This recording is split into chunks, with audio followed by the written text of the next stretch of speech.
Fala pessoal, sejam bem-vindos ao Didática Tech. Nessa aula a gente vai aprender o algoritmo de árvore de decisão, ou Decision Tree.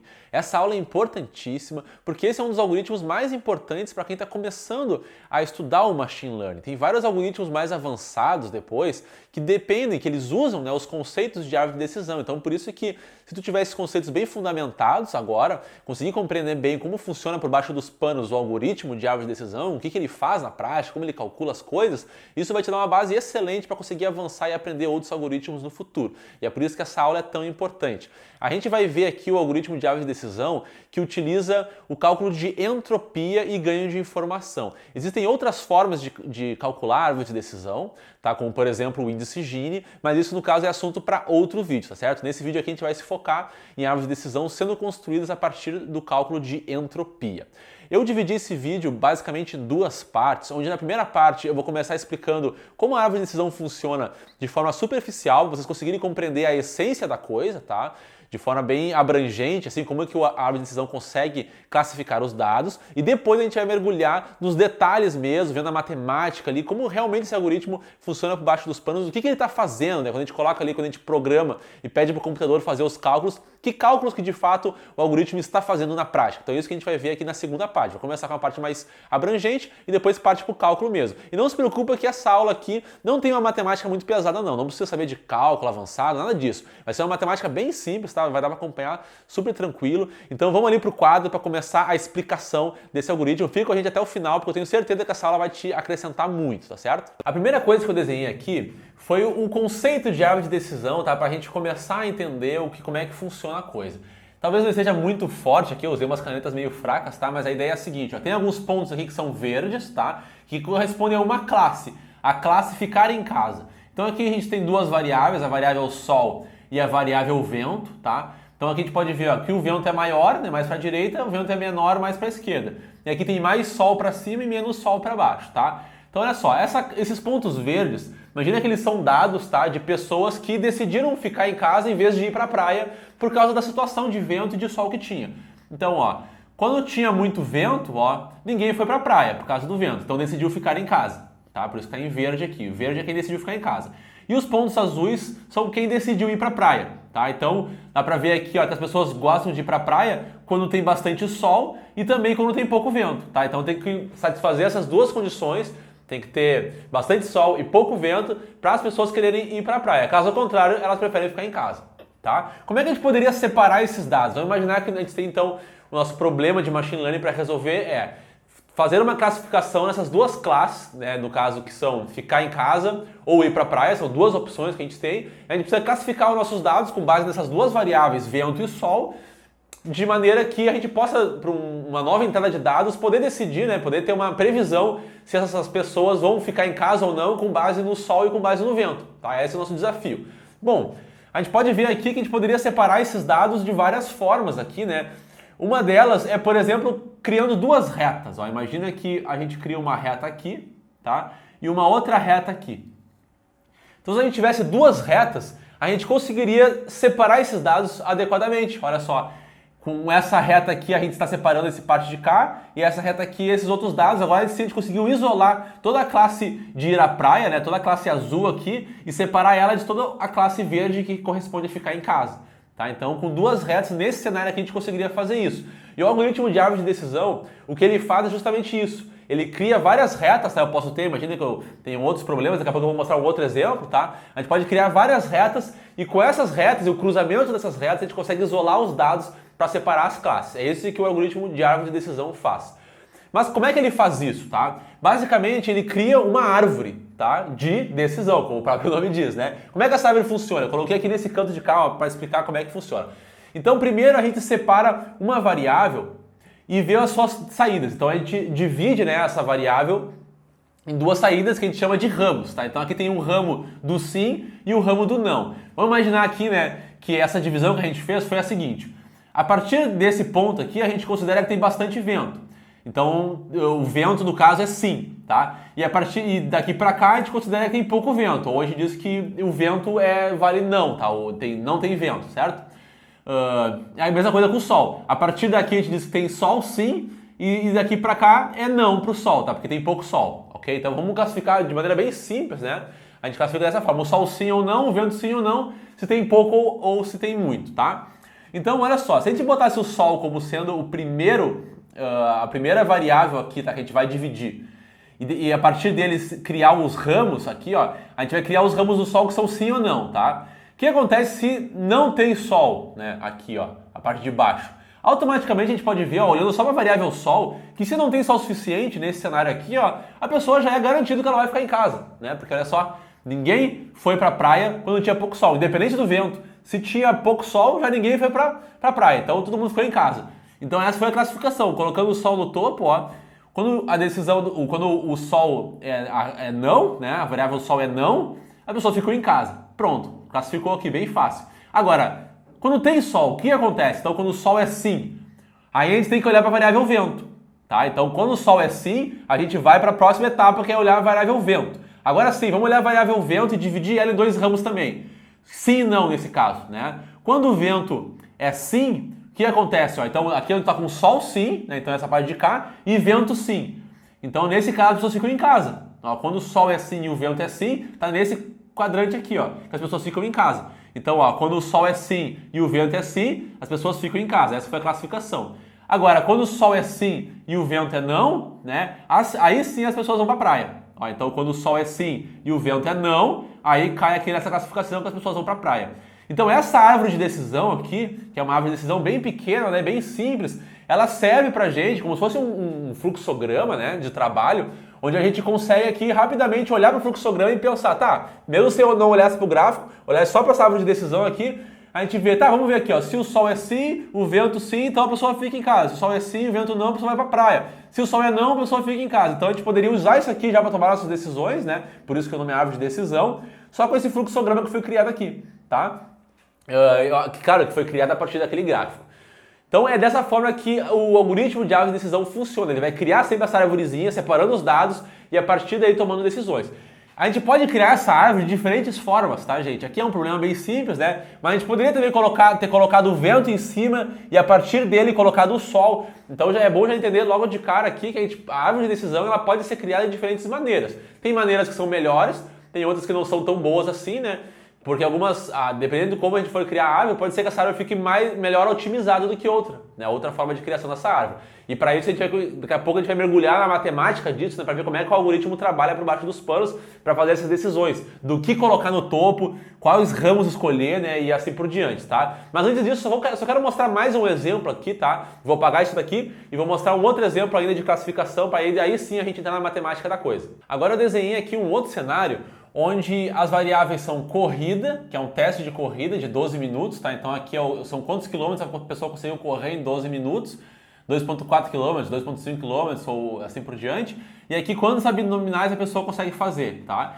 E o objetivo disso é classificar as pessoas que foram aprovadas como sendo consideradas em forma ou fora de forma, tá? Que não está em forma. Então no caso aqui, os pontos verdes são quem está em forma e os pontos azuis é quem não está em forma com base na quantidade de abdominais que a pessoa consegue fazer e quantos quilômetros a pessoa consegue correr em 12 minutos, tá? Então, se a gente fosse classificar esses dados aqui, olhando para esse gráfico só, a gente já pode ver que, na maneira como estão distribuídos os dados, a gente poderia colocar uma reta aqui, mais ou menos, né? No ponto 2.4 aqui, nesse ponto. E também uma reta aqui, ó, no ponto de abdominais igual a 50. E ainda uma outra reta aqui, ó, nessa altura aqui, onde os abdominais são 40, certo? Se a gente fizesse essa reta, essa e essa, com 3 retas, a gente conseguiria separar esses dados, certo? Então, vamos ver como a gente poderia construir a nossa árvore de decisão com base nessa classificação aqui, com essas retas que a gente construiria, tá? Seria simples, ó, a gente colocaria, um dos critérios aqui seria, a corrida é menor do que 2,4 km? Ó, se a corrida for menor do que 2,4 km, quer dizer que está para o lado de cá. Então aqui a diferença para outro problema anterior, né, que a gente estava fazendo. A gente estava trabalhando só com perguntas de sim ou não, agora a gente está trabalhando com números, certo? Com números, valores, só que a gente pode trabalhar da mesma forma, colocando um critério, né? E a partir desse critério agora ver se atende ou se não atende, tá? Se atende, ou seja, se a corrida for menor do que 2,4, então ele vai perguntar agora os abdominais. Os abdominais são menos de 50, ó. Então aqui, estou vendo a parte de cá, né? O sim da corrida é menos 2,4 e agora eu estou vendo o abdominal. É menor do que 50? É. Se for, então está na classe não está em forma, certo? São os pontos azuis. Se não, ou seja, se os abdominais forem maiores do que 50, aí cai na outra classe, que é que a pessoa está em forma, certo? Então esse lado de cá a gente já viu. Agora vamos ver um outro caso, o cenário onde o critério de corrida é menor do que 2.4 é não, ou seja, corrida é maior do que 2.4. Nesse caso, se abdominal é menor do que 40, ó, se é menor do que 40, então a classe fica a classe azul, que é não está em forma. Então aqui, ó, não está em forma. Se o abdominal é menor do que... se o abdominal é menor do que 40, ou seja, sim, né, é menor do que 40, aí cai na classe não está em forma, que é a classe azul, tá? Aqui, ó, desculpa. E se o abdominal não é menor do que 40, ou seja, é maior do que 40, aí sim cai na classe verde, que é o não, que é que a pessoa está em forma, tá? Então, gente, aqui um outro exemplo, né, mostrando da mesma forma que o exemplo anterior, aqui a gente pode ver que quando a gente tem números, a gente também pode fazer a mesma classificação. A gente cria um critério, vê se atende àquele critério e a partir disso a gente vai criando outros critérios para ir classificando. Nesse caso aqui, essa árvore de decisão foi um pouquinho maior do que a árvore anterior, certo? E agora imagina, se a gente tivesse mais dados e tivesse que criar mais heads para classificar os dados, a nossa árvore de decisão poderia ficar cada vez maior, certo? Ela pode ficar com muitos ramos, tá? E isso não necessariamente vai ser um problema, simplesmente significa que aquilo é necessário para que a gente possa fazer uma boa classificação dos dados. Agora que a gente já tem uma ideia de como a coisa funciona, vamos agora aprender como é que o algoritmo de Machine Learning vai conseguir criar essa árvore. Aqui a gente criou essa árvore apenas olhando para o gráfico, né? A gente olhando aqui, viu onde é que daria para classificar e fez essa classificação. Mas como é que um algoritmo pode tomar essa decisão de saber onde começar, quais ramos criar, como se subdividir até concluir e fazer a classificação perfeita? Como é que ele faz isso? Então a gente vai começar agora a falar sobre um algoritmo para fazer isso, que é utilizando o método da entropia, a fórmula da entropia, tá? Então como é que funciona a fórmula da entropia? Eu vou apagar isso aqui primeiro e agora a gente vai começar a ver isso em ação. Tem duas fórmulas básicas que a gente vai trabalhar aqui para construir a nossa árvore de decisão, tá? Vai ser essa fórmula aqui, ó, que é a fórmula do ganho de informação, que tem essa equaçãozinha aqui, e tem a fórmula da entropia, que tem essa equação aqui. Eu sei que isso aqui pode assustar um pouco, poxa, que fórmula complexa e tal, mas é muito mais fácil do que parece, tá, gente? Aqui basicamente tá, o ganho de informação depende da entropia, que por sua vez depende da probabilidade de cada uma das variáveis, tá? Em vez de ficar explicando aqui o que significa cada um desses termos e tal, é muito melhor mostrar um problema aqui, tá? E calcular o problema na prática, daí vai dar para ver como é que a gente pode aplicar essa equação na prática. Vocês vão ver que é muito mais simples do que parece, tá? Então o problema vai ser o seguinte, está aparecendo aqui na tela, tá? 3 variáveis e um resultado. O resultado é a decisão entre aceitar ou não uma proposta de emprego, tá? E as variáveis são o salário, se é um salário alto ou baixo, a localização, se é perto de casa ou longe de casa, e também a função, se é uma função interessante ou desinteressante. Então considera que essas são as variáveis, tá? E dependendo da combinação delas, a pessoa vai ter a decisão ali entre aceitar o emprego ou não aceitar o emprego, tá certo? Vamos imaginar então que a gente quer construir uma árvore de decisão com base nesses dados aí que a gente possui, tá? A primeira coisa que a gente vai fazer vai ser calcular qual é a entropia da nossa variável target, ou seja, da nossa variável de decisão ali, tá? Que é entre aceitar ou não a proposta de emprego, tá? Então, como é que a gente vai calcular a entropia dessa variável, né, que é a decisão? Se a gente olhar para essa variável, ela tem as opções de sim ou de não, aceitar ou não aceitar. Se a gente contabilizar quantas vezes a variável sim aparece, a gente vai ver que tem 3 vezes que ela aparece. E a variável não também aparece 3 vezes, tá? Então, se a gente fosse calcular o seguinte, ó, qual é a probabilidade, né, vou botar aqui a probabilidade de sim, né, de aceitar. Bom, como a gente só tem 6 dados, em 3 deles a gente aceita, né? A probabilidade de sim é de 3 para 6, tá? Que é a mesma coisa que 1/2, certo? E a probabilidade de não também é 3 para 6, certo? Que também é 1/2, tá? Então aqui nesse caso a probabilidade de sim, de aceitar e de não aceitar a decisão ali, né? Vai ser 1/2, vai ser metade, tá? Isso são os dados que estão dizendo pra gente, tá? Tudo a gente está pegando com base nesses dados dessa tabela.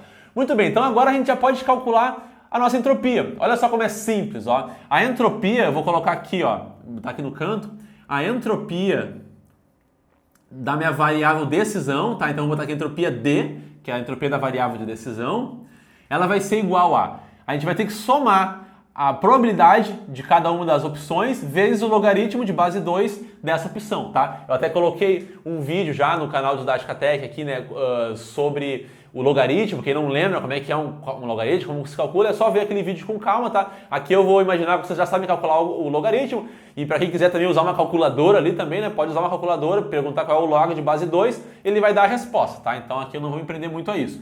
Então como é que vai ser o cálculo aqui? Vai ser o seguinte, a gente vai somar aqui então, aqui tem um menos, tá? Esqueci aqui, ó, é um menos, a entropia tem um negativo na frente.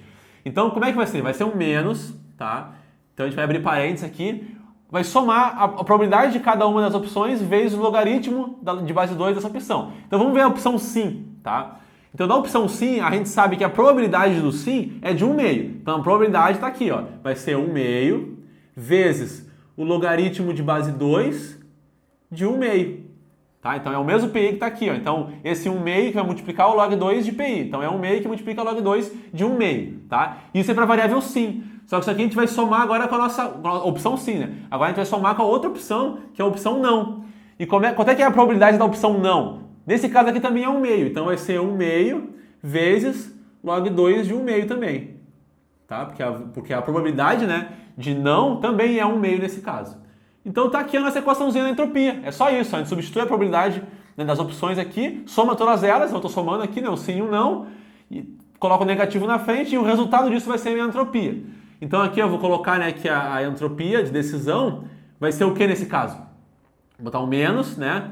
O log 2 de 1/2, né, é o quanto, o 2 elevado na quanto que dá 1/2. Ora, 2 elevado na menos 1 dá 1/2, né? Inverte o 2, vai ficar 1/2, aí vai dar a resposta. Então, na realidade, o resultado disso aqui de log 2 de 1/2 é menos 1, tá? Então, de novo, quem não sabe isso, só vê o vídeo de logaritmo lá. Então, vai ser 1/2 vezes o menos 1. O menos 1 é a resposta desse log 2 de 1/2.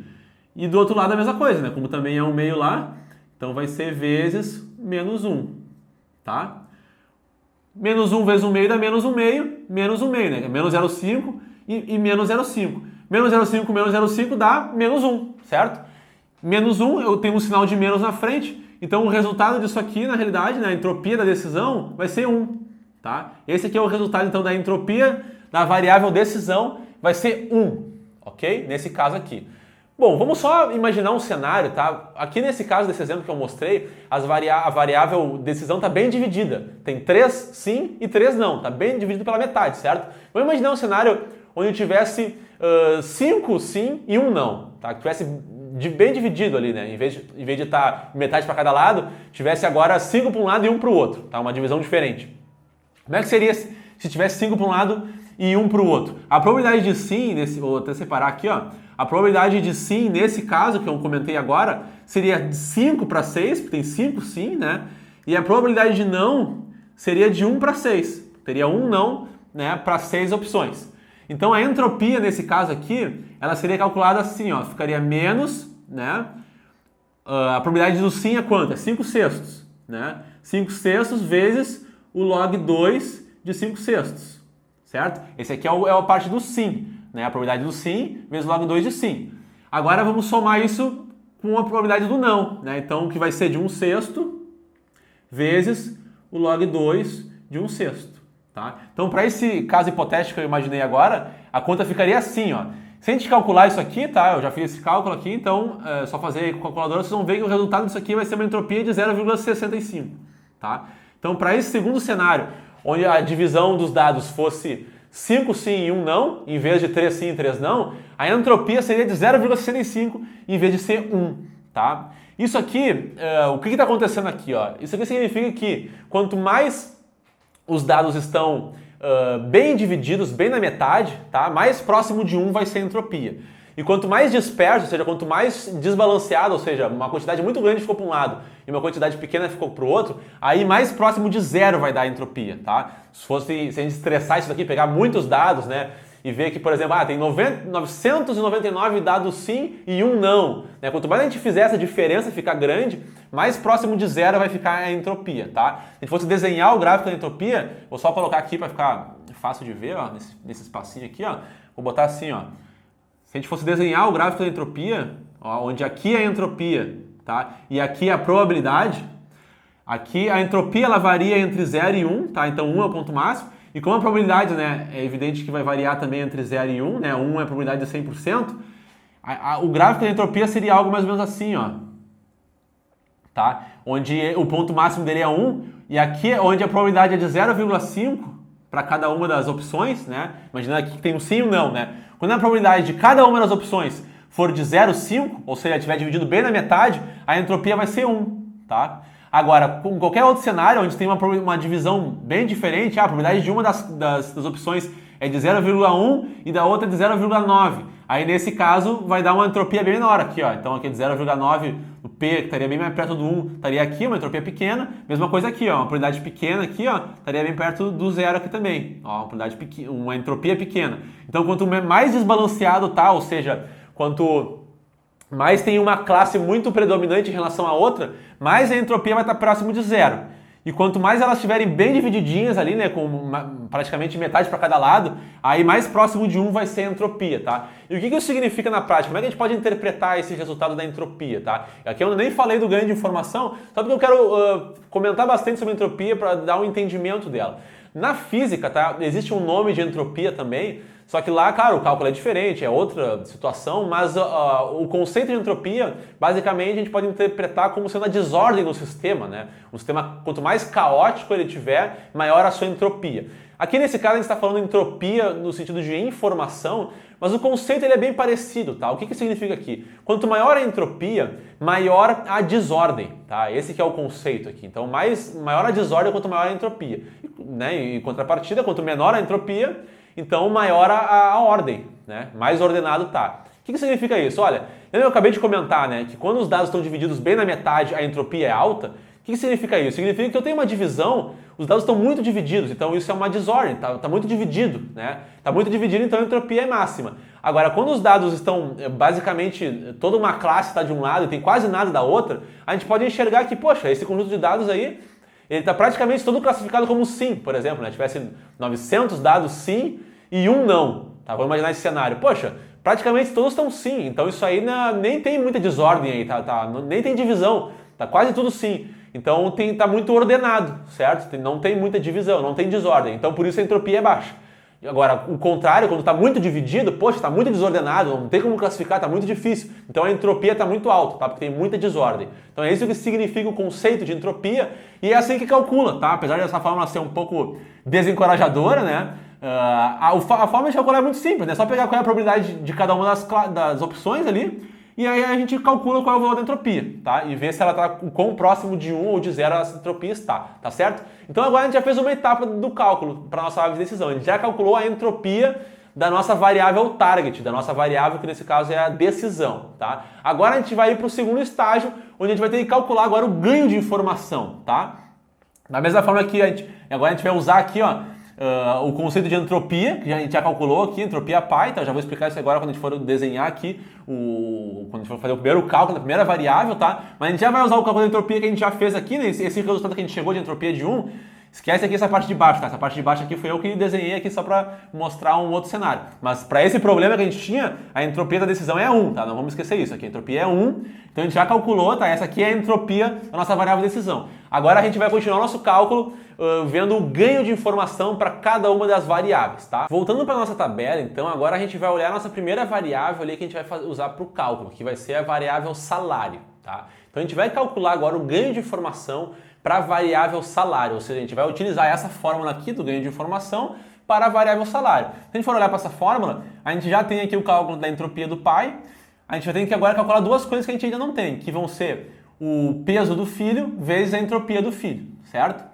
Então aqui, ó, como é que a gente vai... Vamos começar com a entropia do filho, tá? Como é que a gente... O que é o filho e o que é o pai, né? Começar por aí. Aqui eu desenhei, ó, uma mini árvore de decisão, porque agora a gente está olhando apenas a variável salário, certo? A variável salário, em relação à nossa decisão entre assumir ou não a proposta de emprego, vai ser o seguinte, ó. Quando o salário é alto, quantas amostras a gente tem de sim ou de não? Ou seja, quantas decisões sim ou não foram tomadas só em relação à variável salário, tá? Então vamos olhar para a nossa tabela. Olhando para a nossa tabela, se a gente fosse contabilizar, olhando só para a variável salário, quantas decisões sim a gente teve quando o salário foi alto, tá?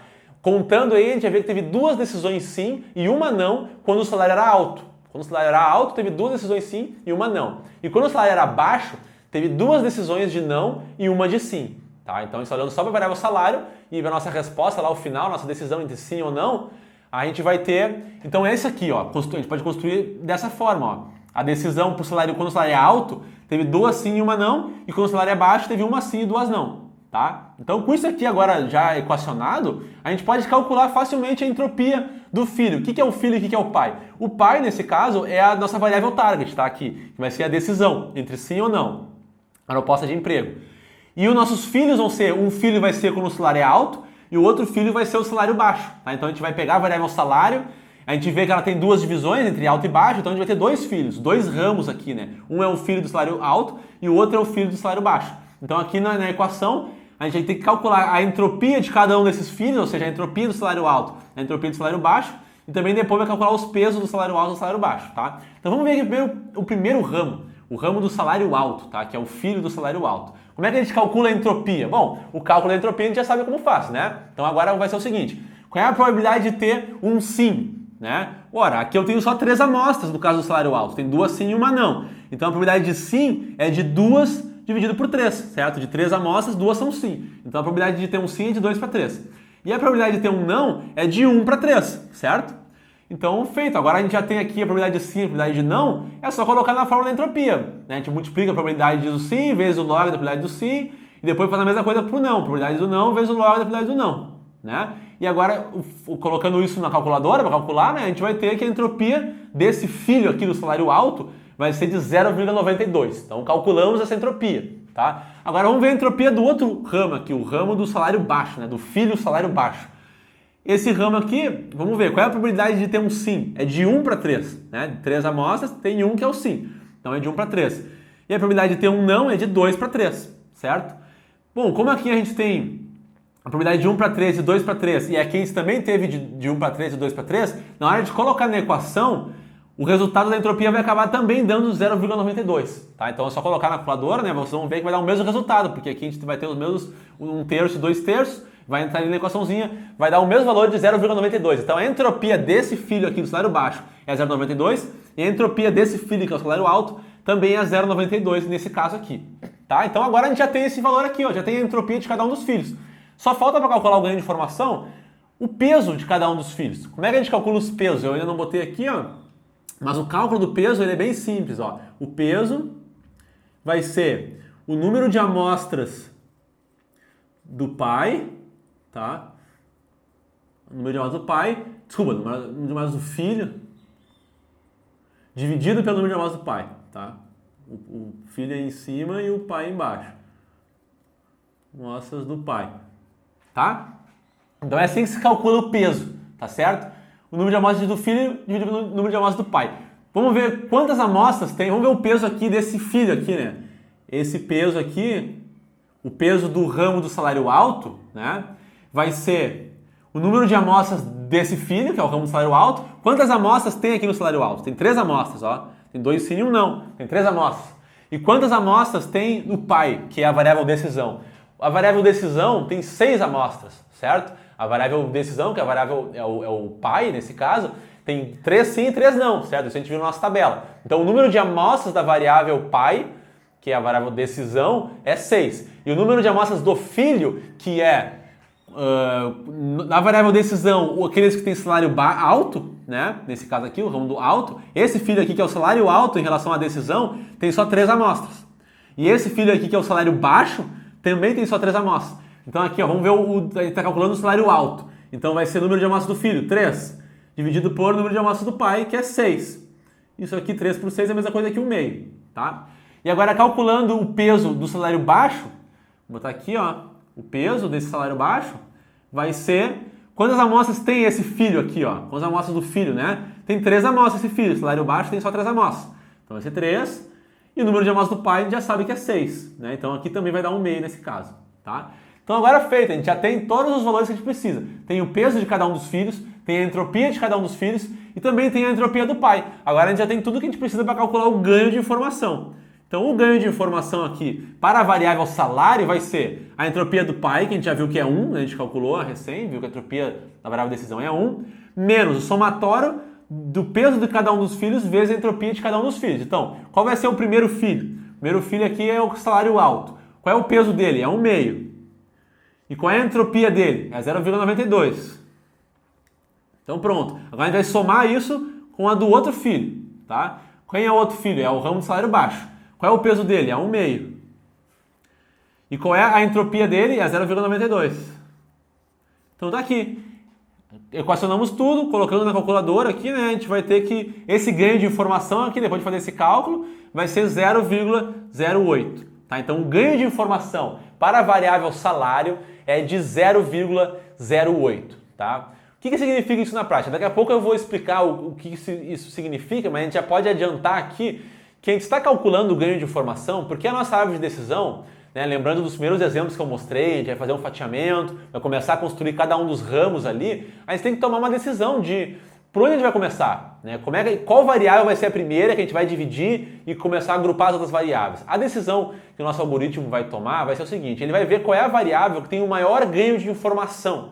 Tá? Então aquela variável, a gente calculou agora para a variável salário. Agora a gente vai calcular o ganho de informação para a variável localização, depois a gente vai calcular o ganho de informação para a variável função. Depois de calcular essas três, a gente vai ver qual delas tem o maior ganho de informação. E essa vai ser a variável que a gente vai escolher para começar a montar nossa árvore. Vai ser a nossa primeira subdivisão ali. Tá? Então é para isso que a gente está calculando o ganho de informação, para decidir quem vai ser a variável escolhida para começar os ramos da nossa árvore. Tá? Então é por isso que a gente está fazendo isso. Então a gente já calculou aqui da variável salário, certo? Deu 0,08. Agora vamos calcular o ganho de informação das outras variáveis e ver quanto que dá. Considerando a variável localização, a gente pode contabilizar agora também quantas decisões sim foram tomadas e quantas decisões não foram tomadas para essa variável, tá? Então vamos ver aqui, ó. Eu já construí aqui, né, nossos ramos aqui. No caso da localização, onde vão ser o ramo longe e o ramo perto, quando a localização é longe e quando a localização é perto. Se a gente contabilizar quantas vezes que a localização foi longe e teve a opção sim, a gente vai ver que teve duas. Teve duas vezes que a decisão foi sim quando a localização era longe. E teve duas vezes que a decisão foi não quando a localização era longe, certo? E quando a localização era perto? Quando a localização era perto, teve uma vez que teve a decisão sim e uma vez que teve a decisão não, tá? Então agora com isso, a gente já contando isso da nossa tabela, nossos dados, a gente pode calcular agora de novo, né, as entropias de cada um desses filhos. Agora nossos filhos são o filho longe e o filho perto, tá? Qual vai ser a entropia do ramo longe? Vamos calcular qual é a probabilidade de ter um sim. A probabilidade de ter um sim é de 2 para 4. Tem duas vezes sim em 4 amostras, certo? Então aqui a probabilidade vai ser de 2 para 4, que é 1/2. E a probabilidade de ter um não é de 2 para 4, que também tem dois não, né? Duas opções não em relação a 4 amostras. Então a probabilidade de não é de 2/4, que é a mesma coisa que 1/2. Ora, quando a probabilidade é 1/2 e 1/2, né, tá bem dividido, a gente já sabe que a entropia é 1. Isso a gente calculou. O primeiro cálculo de entropia que a gente fez foi justamente esse cenário, onde a gente tinha uma divisão perfeita ali, né? Olha só, tem uma divisão perfeita aqui. Tem duas sim e 2 não. Nesse caso a entropia é 1, tá? Então tá feito. Agora, calculando a entropia do ramo perto, a gente vai chegar na mesma conclusão, que a entropia também vai ser 1, porque a probabilidade de ter um sim é de 1 para 2. E a probabilidade de ter um não também é de 1 para 2. Né? Então está super dividido aqui, bem pela metade, então a entropia também vai ser 1. Tá? Então pronto, calculamos a entropia para cada um dos filhos. O filho do longe e o filho da localização perto. Agora falta calcular os pesos. Qual é o peso do filho aqui, ramo longe? Ora, o peso vai ser o número de amostras desse filho, né? Quantas amostras tem? Tem 4 amostras, dividido pelo número de amostras do pai. O pai tem 6 amostras, né? O pai é a variável decisão. Então o peso vai ser 4 por 6. E o peso do filho, localização perto, vai ser 2 amostras, né? Tem 2 amostras aqui, dividido pelo número de amostras do pai, que são 6. Então vai ser 2/6. Então esse é o peso do ramo perto, né? Do filho da localização perto. Então pronto, a gente tem todas as informações que a gente precisa para calcular o ganho de informação dessa variável localização. Vai ser a entropia do pai, que a gente sabe que é 1, menos o somatório do peso do filho vezes a entropia de cada um dos filhos. Então, quanto é que é a entropia, o peso do ramo longe? É 4/6, né? É 4/6 vezes qual é a entropia desse filho aqui, ó, do ramo longe? É 1. Agora soma com o peso desse outro filho, que é 2/6, vezes a entropia desse filho aqui, que é 1. Fazendo esse cálculo aqui, a gente vai ver que isso daqui vai dar 1, né? 4/6 mais 2/6 vai dar 6/6, que vai dar 1. 1 menos 1 vai dar 0. Então, o ganho de entropia para essa variável localização vai ser 0, tá? que significa isso? Significa que não houve ganho de entropia, não, ganho de informação, né? Desculpa. Não houve nenhum ganho de informação para a variável localização, tá? Então essa foi a conclusão que a gente chegou aqui com o cálculo, né? Pegando nossas variáveis, calculando, descobrimos que o ganho de informação para essa variável localização é zero. Agora só falta calcular o ganho de informação para a variável função. Vamos ver aqui rapidinho quanto que vai dar? Olhando para a tabela para a variável função, se a função é interessante ou desinteressante, olhando para cada uma dessas opções, né? Se a função é uma função interessante ou se ela é desinteressante, a gente vai ver que quando a função é interessante, a gente tem 3 vezes a decisão sim, certo? E nenhuma vez a decisão não. E quando a função é desinteressante, a gente tem 3 vezes a opção não e nenhuma vez a opção sim, tá? Então, construindo aqui o nosso quadrinho aqui, né, em relação à nossa variável decisão, quando é interessante, né, quando a variável interessante, quando a variável função é interessante, a gente tem 3 sim e nenhum não. E quando a variável função é desinteressante, a gente tem 3 não e nenhum sim, tá? Então, agora com base nisso, a gente pode calcular de novo, né, as entropias e os pesos. Só que aqui vai ficar muito fácil, porque olha só, qual vai ser a entropia desse ramo aqui, ó, do ramo interessante? Olha, não existe não aqui, só tem sim. Então esses dados aqui, eles estão 100% classificados já, só tem sim. Então a entropia aqui, a desordem aqui é zero, não tem desordem nenhuma, certo? A entropia aqui nesse ramo é zero, tá? Só tem um dado aqui. Quando só tem um dado, a entropia é zero, tá? Porque não existe nenhuma divisão. E aqui é a mesma coisa, ó, no ramo desinteressante, só tem um dado aqui. Então, como não tem nenhuma classificação, aqui está tudo bem ordenado, né? 100% ordenado, então aqui a entropia também vai ser zero para esse ramo desinteressante, tá? Nem precisa calcular os pesos então, porque olha aqui, ó, quando a entropia vai ser zero, como a entropia vai multiplicar pelo peso, isso aqui vai dar zero. Então, o cálculo do ganho de informação para essa variável aqui, para a variável função, vai ser a entropia do pi, 1, menos zero, certo? Então vai ser 1. Então o ganho de informação para a variável função, se a função é interessante ou desinteressante, vai ser igual a 1. E agora a gente já tem tudo que a gente precisa para criar nossa árvore de decisão, porque a gente calculou todos os ganhos de informação para cada uma das variáveis e agora a gente viu qual é o maior ganho de informação. É o da variável função. Quando a função é interessante ou não, esse vai nos dar o maior ganho de informação, tá? Então a gente vai escolher essa variável para começar a construir a nossa árvore de decisão. E melhor ainda, nesse caso aqui, nesse exemplo, como o ganho de informação é 1, olha só o que aconteceu. Essa aqui vai ser a nossa árvore de decisão final, tá? Essa vai ser a nossa árvore de decisão por quê? Porque só com essa variável função de ser interessante ou desinteressante, a gente já conseguiu classificar os nossos dados. Tá? Porque se a gente for reparar, né, somente essa variável, quando é interessante, a gente sempre toma a decisão sim. E quando é desinteressante, a gente sempre toma a decisão não. Então, nesse caso aqui, só precisou dessa variável função para resolver nosso problema. Com ele sozinho, a gente já consegue saber a decisão final, se vai ser sim ou não. E quem descobriu isso foi o cálculo, né? Por meio do cálculo da entropia, a gente chegou nessa conclusão. Vimos que o ganho de informação para essa variável é 1. Tá? Então, o que significa o ganho de informação? O ganho de informação é quanto a gente conseguiu ganhar, né, de informação no sentido de que agora os nossos dados estão muito melhor classificados. No início, a gente tinha uma classificação, né, olhando só para a variável decisão. Metade era sim, metade era não, certo? Então a gente tinha uma classificação ali, a gente precisa melhorar isso. Poxa, eu quero construir um fluxograma, uma árvore de decisão que classifique melhor esses dados. A primeira variável que eu quero escolher para fazer isso é uma variável que melhor consiga nos dar informação, onde com essa classificação agora a gente já tem muito claramente quando que vai ser sim e quando vai ser não. Esse é o objetivo do ganho de informação. E a gente descobriu que com uma variável somente a gente já tem um ganho de informação de 1, ou seja, a gente ganha toda a informação que a gente queria para fazer a classificação perfeita. Ó. A gente tem uma classificação aqui agora onde tudo que está sim foi para um lado, tudo que é não foi para um lado. Então a gente pode parar por aqui nessa árvore de decisão, está completo.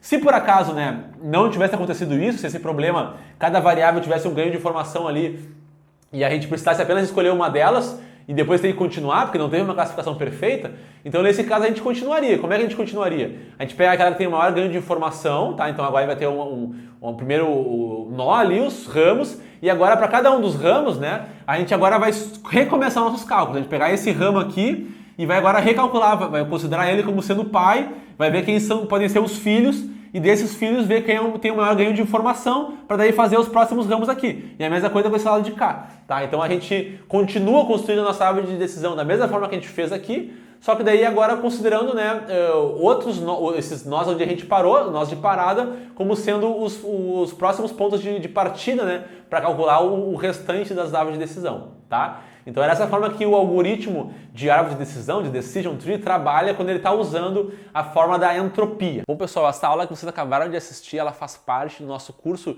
de Machine Learning, o módulo 1, onde a gente aborda os primeiros algoritmos para quem está começando a estudar Machine Learning, quais são os principais algoritmos que você precisa aprender, mostra alguns detalhes de todos eles. Eu coloquei um link aqui, primeiro link na descrição do vídeo para quem quiser saber mais detalhes, tá? Esse curso é super completo, porque a gente trabalha as aulas teóricas, mostra a programação depois. Aqui nesse vídeo a gente ficou só na parte teórica, né?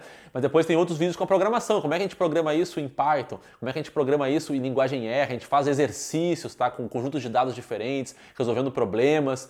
E a gente trabalha várias questões do algoritmo. Aqui nesse caso eu mostrei só a parte do cálculo de entropia, mas também tem outra aula depois que a gente mostra o cálculo com índice Gini. A gente também fala sobre técnicas para evitar o overfitting, né? O que a gente pode fazer nesse algoritmo para evitar que ele fique sobreajustado. Tem várias outras questões e detalhes importantes também que a gente trabalha com mais profundidade no nosso curso. Então não deixe de conferir ali, está com um preço de lançamento super acessível, tá?